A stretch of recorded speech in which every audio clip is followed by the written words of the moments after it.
மாமா station master. ஒரு நிமிஷம். ஸோ திரும்பி இது வரைக்கும் நம்ம பாலக்காடு வரைக்கும் வந்திருக்கோம். சொல்லணும். ஸோ பாலக்காடில் பேய் வீடுலேருந்து போத்தனூர் வந்தோம். இல்லை, நீ அந்த தாளப்பாக்கம்மா தாரக்காடுக்கு போனேன். அங்கே எவ்வளோ நாள் இருந்தது? அங்கே வந்து ஒரு வருஷம் இருந்திருப்போம். அங்கேருந்து எங்கள் அப்பா அங்கே தான் இருந்தான். அப்போ உனக்கு எவ்வளோ வயசாக இருந்தது? எனக்கு வந்து 8 வயசு இருக்கும். அங்கேருந்து எங்கள் அப்பா. ஸோ அந்த நீ பாலக்காட்டில் இருந்தபோது ஸ்கூலே போகலையே? அந்த ஒரு வருஷம் படிக்கவே இல்லை. ஸ்கூல் யாருமே போகல. நானும் பாலும் 2 பேருமே போகல. 2 பேரும் விளையாடிலே இருந்தோம். அப்போ தான் விளையாடும் போது அந்த சத்தம் அந்த அங்கேருந்து போத்தனூர் போனோம். போத்தனூருக்கு எங்கள் அப்பா. போத்தனூர் எந்த ஸ்டேட்? கோயம்புத்தூர் கிட்ட இருக்கேன். கோயம்புத்தூர் பக்கத்துலேயே இருக்குது போத்தனூர். அங்கே போனோம். அங்கே வந்து எங்கள் அப்பா எங்கள் ஊர் ஆடு வீடு வச்சு எங்களெல்லாம் வச்சுருந்துருந்தான். அப்போது ராஜம் பிறக்கலை, பேபி குழந்தையாக இருந்தான். அங்கேருந்து எங்கள் அப்பா வந்து எங்களுக்கு ரொம்ப பண கஷ்டமாக இருக்குது, நீ வந்து அவங்க அப்பா ஊரில் போய் ஒரு மாதம் 2 மாதம் இருந்தீங்கன்னா நான் வந்து என்னோடய சம்பளத்தெல்லாம் இது பண்ணி கடனெல்லாம் அடைச்சிடுவேன், லோனெல்லாம் அடைச்சிடுவேன் அப்படின்னு சொல்லிட்டு எங்களை அங்கே இதுக்கு சின்ன சேலம் அனுப்பிச்சான்.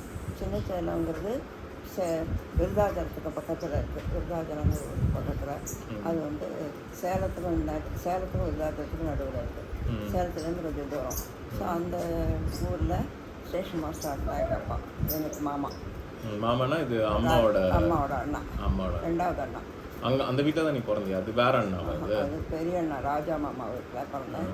இது வந்து அம்பி மாமான்னு பேர். அவர் வீட்டுக்கு போனோம். அவர் வீட்டில் வந்து எங்கள் தாத்தா பாட்டி எல்லாம் இருந்தா. அப்புறம் எங்கள் மாமி வந்து எல்லா குழந்தைங்களையும் அமிச்சிட்டாங்க. நானும் உன்னோட அம்மாவையும் அமிச்சிட்டால குழந்தைங்கள? நான் பாலு இது பேபி 3 பேரும் போகிறோம். அம்மா வரல? அம்மா இருந்தா. அம்மா இல்லாத எங்கேயும் போக மாட்டேன். அம்மா நான் பேபி எங்கள் பாட்டி வீட்டில் இருந்தோம், மாமா வீட்டில். ஸோ அப்போ அங்கே இருந்தப்போ எங்கள் பேபிக்கு வயிற்றால வந்து செத்து போயிடுது. அங்கே தான் விருத்தாச்சலம் இதெல்லாம் சின்ன சேலத்துலாம் செத்து போச்சு. அந்த கடன் அடைக்கிறதுக்காக எங்கள் அப்பா வந்து பணம் தன்னோட சம்பளத்தெல்லாம் கடனுக்கு போட்டுட்டு தான் ஏதோ மீக்கராக ஏதோ ரசம் சாதம் ஏதோ சாப்பிட்டு இருந்துக்கலான்னு பண்ணினான். அது வந்து அங்கே போய் இருந்ததுல பேபி செத்து போச்சு. இதுக்கு எப்படி உன் அம்மா அப்பாலாம் எப்படி ரியாக்ட் பண்ணா? அழுதா, அவ்வளோதான், என்ன பண்ண முடியும். அழுதா குழந்தைங்க தூளியில் போட்டு எடுத்துன்னு போய் புதைச்சிட்டு வந்தான். அங்கே நாணல் இது நிறையா இருக்கும். இப்போ இது வாய்க்காக்கரையில் நாணல் செடி இருக்கும், அதுக்கு உள்ள புதைச்சிட்டு வந்துட்டான் குழந்தை. புதைக்கலாமா? இது சின்ன குழந்தை தானே, சின்ன குழந்தை 5 வயசு வரைக்கும் ஒன்றும் எரிக்கலாம் வேண்டாம், புதைச்சிடலாம். அது கொண்டு போய் அது 2 வயசு தான், 2 வயசு ஆயிருந்தது. வச்சுட்டு உனக்கு எப்படி இருந்தது? அழுத நான் குழந்தைங்க. நீயும் பேபியும் க்ளோஸ் ஆகுது? ரொம்ப ஆசையாக அது நல்லா விளையாடுவோம். அது விளையாடுவோம் கூட நிறையா. செத்து போச்சு இது இருந்திருக்கோம். அதுக்கப்புறம் கொஞ்ச நாள் கழிச்சு அங்கே இருந்தப்போ பெரிய ஒரு இது வந்தது, வெள்ளம் வந்து ரயில் பாலமெல்லாம் அடிச்சுன்னு போயிடுச்சு. அப்போ எங்கள் தாத்தா வந்து ஈரோட்டில் இருந்தான், எங்கள் பாட்டி அங்கே கூட இருந்தான். தாத்தா வந்து ஈரோட்டில் இன்னொரு மாமா வீட்டில் இருந்தான், கடைசி மாமா போலீஸ்காரர், அவர் வீட்டில். அங்கே என்ன பண்ணித்தான் தாத்தா கிரணியா இறங்கிட்டு பெரிய மேஜர் ஆப்ரேஷன், ஈரோட்டில் ஆப்ரேஷன். அங்கேருந்து தந்தி அடித்தாங்க எங்கள் மாமா. இந்த மாதிரி உடனே வா அம்மாவுக்கு ஈரோட்டு அம்மாவுக்கு ஆப்ரேஷன் அப்படின்னு சொல்லி. அங்கேருந்து ட்ரெயின் கிடையாது, ஒன்றும் கிடையாது, எல்லாம் பிளாக்கு. ஒரே மழையில் ரயில் பாலமெல்லாம் அடிச்சுன்னு போயிடுது. எங்கள் ஊர்லேருந்து, அதாவது நாங்கள் இருந்த சேலத்துலேருந்து விருதாச்சலம் போகணுன்னாக்கா ஒரு 10-15 கிலோமீட்டர் மைல் நடக்கணும். நடந்து தான் போகணும், வேறு வழியே இல்லை. எங்கள் மாமா என்ன பண்ணினா எங்கள் பாட்டியை அழைச்சிட்டு நடந்தே போயிட்டா. விருதாச்சலத்துக்கு நடந்து போய் அங்கேருந்து ட்ரெயின் ஏறி எங்கள் தாத்தா வீட்டுக்கு போயிட்டாங்க, ஈரோடு போயிட்டாங்க. ஸோ எங்கள் மாமா வீட்டில் விட்டுட்டு போயிட்டாங்க. என்னையும் எங்கள் அம்மாவையும் மாமா வீட்டில் விட்டுட்டு போயிட்டாங்க. நாங்கள் இருந்தோம். அப்போ அதுக்கப்புறம் வந்து எங்கள் மாமாவோட பெரிய பையன் வந்து ரத்தனான்னு, அவன் வந்து படிக்க மாட்டான், ஒன்றும் மாட்டான். எப்போ பாரு பைசா எங்கள் மாமா சம்பளம் வந்தால் அது எங்கே வைக்கிறான்னு பார்த்து பணத்தை திருடிந்து ஒரே போயிடுவான். பூரா சம்பளத்தை எடுத்துகிட்டு போயிடுவான். போயிட்டு அந்த பணம் தீர்ற வரைக்கும் வீட்டுக்கு வர மாட்டான்.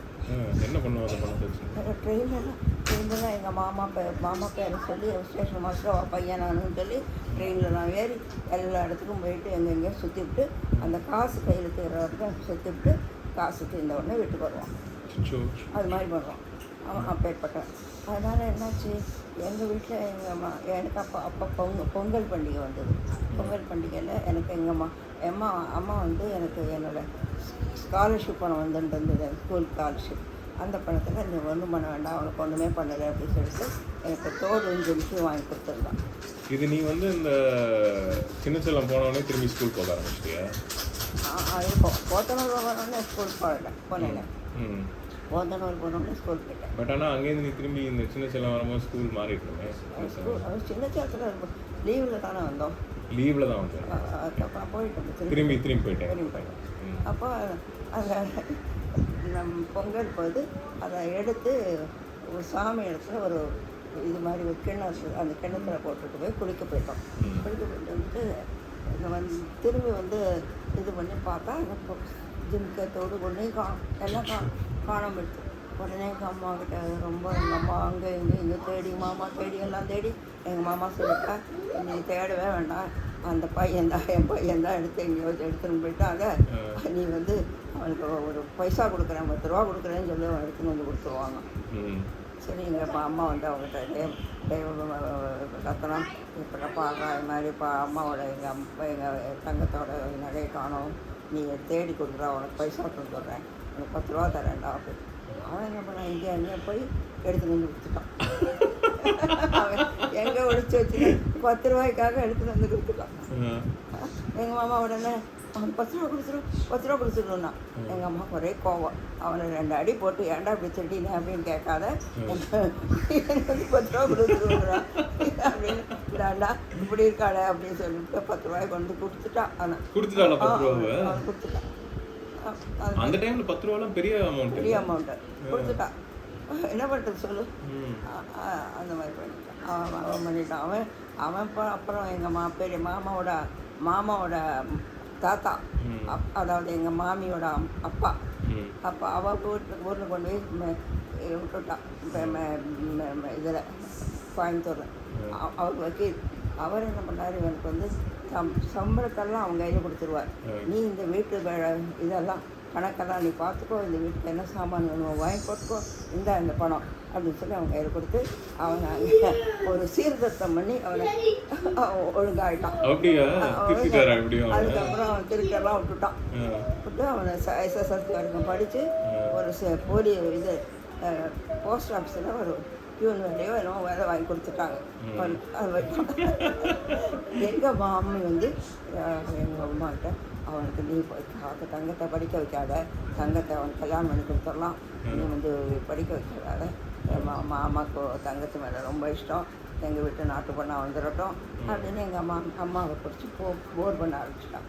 எங்கள் அம்மா சொன்னால், நான் சொந்தக்கார வீட்டில் கல்யாணம் பண்ணுறதாக இல்லை, எங்கள் தங்கத்துக்கும் இப்போ கல்யாணம் பண்ணுறதாக இஷ்டம் இல்லை, அவன் நல்லா படிக்கிறான், அவள் படிப்பு முடிட்டோம், அதுக்கப்புறம் பார்த்துக்கலாம், இப்போ கல்யாணம் கிடையாதுன்ட்டான்.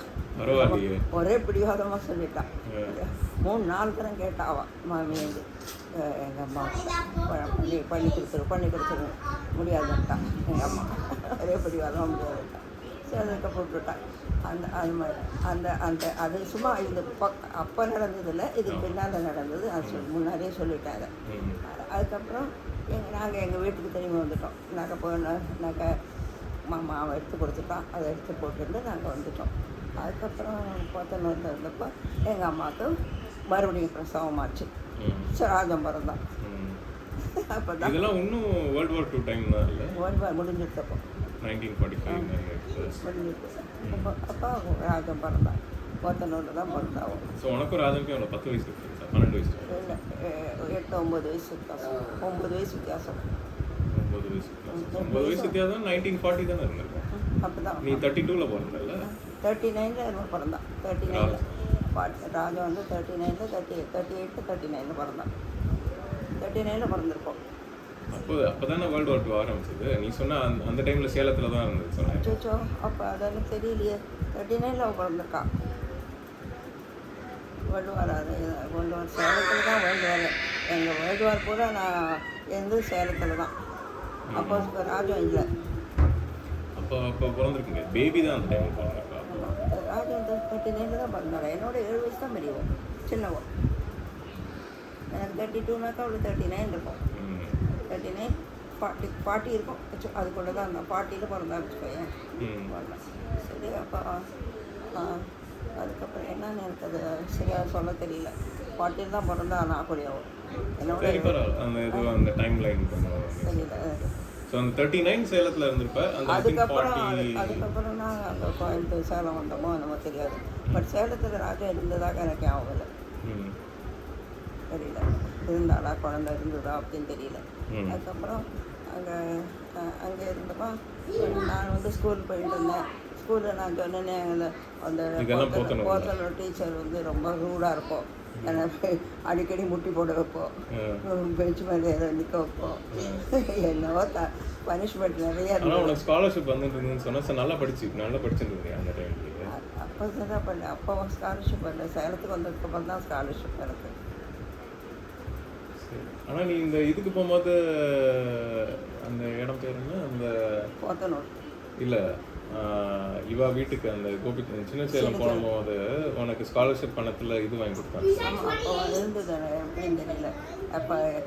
அதுக்கப்புறம் தான், அதாவது அந்த பீரியடில் எனக்கு நான் அந்த நகை போக்கலை. அடுத்த பீரியடில் போயிருப்போம் நினைக்கிறேன். அப்போ அதுக்கப்புறம் என்ன பண்ணினா போத்தனூர்லேருந்து இதுக்கு சேலத்துக்கு மாற்றிட்டான் எங்கள் அப்பா. திரும்பி மாற்றிட்டாங்க. ஆமாம், திரும்பி மாற்றிட்டான். சேலத்துக்கு வந்துட்டான் எங்கள் அப்பா. சேலத்தில் சேலத்தில் தான் நீங்கள் ஆரம்பிச்சது. ட்ரான்ஸ்ஷிப்பில் ட்ரான்ஸ்ஷிப்பில் இருக்காங்க. ஸோ சேலமில் நீ வந்து பிறந்து முதல் ஒரு 4வது வயசு, நான் 4 வயசு 4வது கிளாஸ் வந்தப்போ சேலத்துக்கு வந்தோம். அதாவது நம்ம 4வது ஸ்கூல் படிக்கவே இல்லை.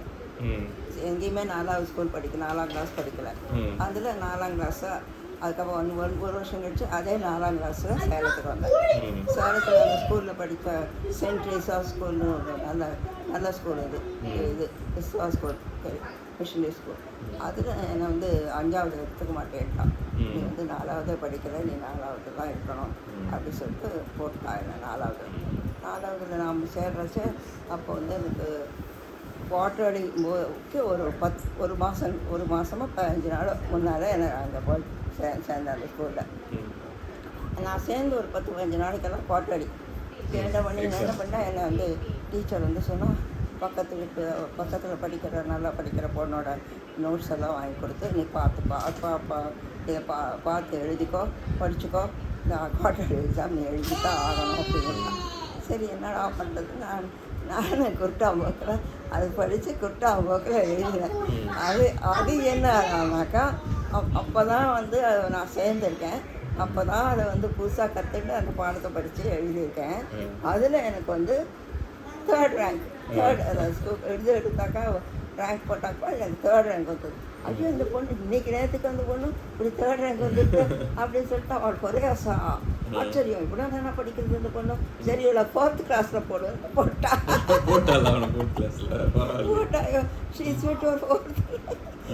போட்டா. அப்போ வந்து நான் வந்து ஃபஸ்ட்டு தான், ஃபஸ்ட் ரேங்க் தான். அதுக்கப்புறம் திரும்பியே பார்க்குறேன். எந்த டெஸ்ட் எடுத்தாலும் ஃபஸ்ட்டு. மேத்ஸாக ஃபஸ்ட்டு, ஹிஸ்ட்ரியாக ஃபஸ்ட்டு, ஜாகிரஃபியாக ஃபஸ்ட்டு, சயின்ஸாக ஃபஸ்ட்டு, எல்லாத்துலேயும் ஃபஸ்ட்டு, ரேங்கில் ஃபஸ்ட்டு. எனக்கே ஆச்சரியம். நான் எப்படி வந்தேன், எப்படி பண்ணேன், எந்த நாள் எனக்கு ரேங்க் வந்தது, எப்படி இவ்வளோ படித்தேன்னு எனக்கு ஒன்றும் புரியல. நான் மாதிரி குருட்டாம்போக்கில் படித்தேன், குருட்டாம்போக்கில் எழுதினேன், குருட்டாம்போக்கில் எல்லாமே ஃபஸ்ட்டு வந்துடுது. அதனால் எனக்கு வந்து ஃபஸ்ட் ரேங்க் தங்கம் தான் பேர். தங்கம்னா ஃபஸ்ட் ரேங்க் அப்படின்னு. அதனால் யாருக்கும் ரிசர்வ்டு இல்லை, அவளுக்கு தான் அந்த ரேங்கே ரிசர்வ்டு அப்படின்னு சொல்லிட்டு எல்லாரும் சொல்லுவோம். சரி நான் 5th 7th போட்டணும், 6th போட்டால் 7th போடணும்னு ஒரே இது. அவ்வளோ கிளவராக இருக்கா, அவளுக்கு 7th போட்டணும் அதுக்கப்புறம் என்னம்மா டிஸ்கஸ் பண்ணி வேண்டாம் அப்படி ஒரேடியாக போட வேண்டாம் 7th 6th போட்டோம் அப்படின்னு சொல்லி 6th போட்டான். வீட்டில் ஒரு மாஸ்டர் இருந்தார், எங்கள் தெலுங்கு மாஸ்டர், அந்த எங்கள் வீட்டுக்கு பக்கத்துலேயே. அவர் எல்லாருக்கும் அங்கே வந்து இவ்வளோ கெட்டிக்காரியாக இருக்கா, தங்கத்துக்கு வந்து டபுள் ரேங்க் வருது, டபுள் ஸ்டாண்ட் இது ப்ரமோஷன் வருது அப்படின்னு சொல்லிட்டு எல்லோரும் இது பண்ணி எல்லோரும் என்னை பற்றி இவ்வளோ கிளவர்னு ஒரே புகழாரம்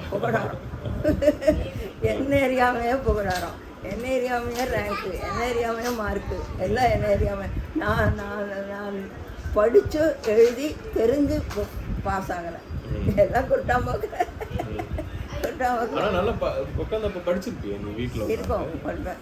நான் குட்டாம்போக்கில் மார்க் வாங்கி குட்டாம்போக்கில் ஜெயிச்சுட்டேன். அதுக்கப்புறம் எனக்கு வந்து அவள் வந்து உடனே அவாளை கூப்பிட்டு எனக்கு ஸ்காலர்ஷிப் கொடுத்துட்டான். ஸ்காலர்ஷிப் அது வந்து மந்த்லி என்ன பேமெண்ட்டோ அதை கொடுத்துருவா திருப்பி. ஸ்கூல் ஃபீஸ் கிடையாது அது. அதில் எங்கள் அப்பா எங்ககிட்ட கொடுக்க மாட்டான், எங்கள் அப்பா வந்து வாங்கணுன்றான். எங்கள் அப்பா வந்து அந்த பணத்தை வாங்கிட்டு போய் அம்மாட்ட கொடுப்பான். அம்மா அதை வச்சுருந்து எனக்கு அதில் நாங்கள் வாங்கி கொடுப்போம் வந்துருக்குல. ஆனால் இந்த மாதிரி நீ சொல்லுவேன் அம்மாவோட நீ நிறையா சண்டை போடுவேன், ஆனால் உனக்கு நல்ல சப்போர்ட்டராக இருந்திருக்காரு. சட்டை அப்படி அன்பு இருக்காதாடா பொண்ணு சொந்த பொண்ணு என்ன இது பண்ணுவோம். நான் வந்து பாலுவோட ரொம்ப தகராறு பண்ணுவேன், 2 பேருக்கும் அடிதடி சண்டை வரும். அதில் எங்கள் அம்மா வந்து பாலு சப்போர்ட் பண்ணி என்னை திட்டுவா. என்னடி ஏண்டி அவனை பண்ண வேண்டாம், உன்னோட நல்லா இருக்காண்டி, உன்னோட அழகாக இருக்காண்டி, உன்னோட வெளுப்பாக இருக்காண்டி, உன்னோட இது பண்ணுறான், ஏண்டி அவனை இது பண்ணுறேன், குழந்தைங்க ஏண்டி அவனை இப்போ வச்சதுக்க மாட்டேங்கிற அப்படின்னு என்ன அது மாதிரியெல்லாம் சொல்லி திட்டுவான். அதனால எங்கள் அம்மாவை கண்டா எனக்கு பிடிக்காது. ஏன்னா கருப்புன்னு சொல்கிறாங்கிற மாதிரி அவன் வெளுப்பு நான் கருப்புங்கிற மாதிரி அந்த இதில் எங்கள் அம்மாவை கண்டா பிடிக்காது எனக்கு. அதெல்லாம் அப்போ ரொம்ப நடக்கும், கருப்பு வெள்ளை டைப் அதனால எனக்கு அம்மாவை கண்டா பிடிக்காது. அப்படி தானே வழிய மற்றபடி எங்கள் அம்மா மேலே பிரியமாக தான் இருப்பான். ஸோ அப்புறம் 7வது வரைக்கும் அங்கே படித்தேன். அதுக்கு நடுவில் என்ன பண்ணிட்டு எங்கள் அம்மாவுக்கு இன்னொரு குழந்தை இப்போ வயிற்றில் வந்துருக்கு. அந்த குழந்தை வந்து அபார்ஷன் எடுத்து ஆனப்போ நானும் பாலுவும் தான் இருந்தோம் அவங்க வீட்டில். எங்கள் அப்பா வந்து டிரான்ஷிப்பில் இருந்ததுனால ட்ரெயினோடு போயிடுவான். அன்றைக்கி மத்தியானம் 2 மணிக்கு தான் திரும்பி வர்றதாக இருந்தது. எங்கள் அம்மாவுக்கு கத்தால 10 மணி 9 மணிக்கு ரத்தப்போக்கு வந்துடுச்சு. ஒரே எங்கள் பாட்டிக்கு என்ன செய்யறதுன்னு தெரியல. நானும் எங்கள் அம்மாவும் நானும் சின்ன பொண்ணு தானே. அங்கேருந்து எங்கள் அப்பாவுக்கு எங்களுக்கு வந்து ஒரு டாக்டர் ஒருத்தர், குடும்ப டாக்டர் ஒருத்தர் இருந்தார், மூர்த்தின்னு. அவர் வந்து எங்கள் வீட்டிலேருந்து கொஞ்சம் தூரம் அந்த குஷெட் தாண்டி அந்த பக்கம் போனோம். நாங்கள் இந்த பக்கம் இருந்தோம், அந்த குஷெட் தாண்டி அந்த பக்கத்தில் அவரோட டிஸ்பென்சரி இருந்தது. அங்கே போயிட்டோம். அங்கே 2 பேர் நான் பாலுவை அழைச்சிட்டு நடந்தே அங்கே போயிட்டோம். இது மாதிரி எங்கள் அம்மாவுக்கு இது மாதிரி இருக்குது, என்ன பண்ணலான்னு கேட்டேன். அவர் என்ன பண்ணார், நான் என்னம்மா பண்ண முடியாது, கம்யூனிட்டி இது இல்லை, நான் ஒரு டாக்டர் பேர் எழுதி தரேன் அட்ரெஸ்ஸு, நீ அங்கே போ, இந்த லேடி டாக்டர் அவனை வந்து ஹெல்ப் பண்ணுவா அப்படின்னு சொல்லி அந்த டாக்டர் பேர். அந்த டாக்டர் வந்து எங்கள் ஸ்கூலில் படிக்கிறவோட பொண்ணோட டீச்சர். எனக்கு அடுத்த கிளாஸில் இருந்தான். அடுத்த கிளாஸில் என்னோட நான் படித்த சென்ட் ட்ரீஸா ஸ்கூலில் அடுத்த ஸ்கூல் நான் படிக்கிற இந்த கிளாஸ்னால் அடுத்த கிளாஸில் அவள் இருந்தான். அந்த ஸ்டூடெண்ட்ஸ் இருந்தான். அந்த ஸ்டூடெண்ட்ஸோட அம்மா, அந்த அம்மாவை நான் பார்த்துருக்கேன், அவளும் என்ன பார்த்துருக்கான். வந்துருக்கு அடிக்கடி இதுக்கு ஸ்கூலுக்கு. அங்கே நடந்தே போயிட்டோம், விசாரிச்சுட்டு அந்த இடத்த போய் விசாரிச்சுட்டு அவகிட்ட போயிட்டோம். அவகிட்ட போனோடனே அவள் ரொம்ப நல்ல மாதிரி எப்படி எடுத்தா இதுன்னு சொல்லிட்டு அவள் தன் வண்டி எடுத்துட்டு அவள் குதிரை வண்டி வச்சுருந்துருக்கான். குதிரை வண்டி எடுத்துட்டு என்னையை உட்கார வச்சுட்டு எங்கள் வீட்டுக்கு வந்துட்டான். எங்கள் வீட்டுக்கு வந்து எங்கள் அம்மாவுக்கு அட்டென்ட் பண்ணி எங்கள் அம்மாவோட இதெல்லாம் எடுத்து எல்லாம் பண்ணிட்டான்.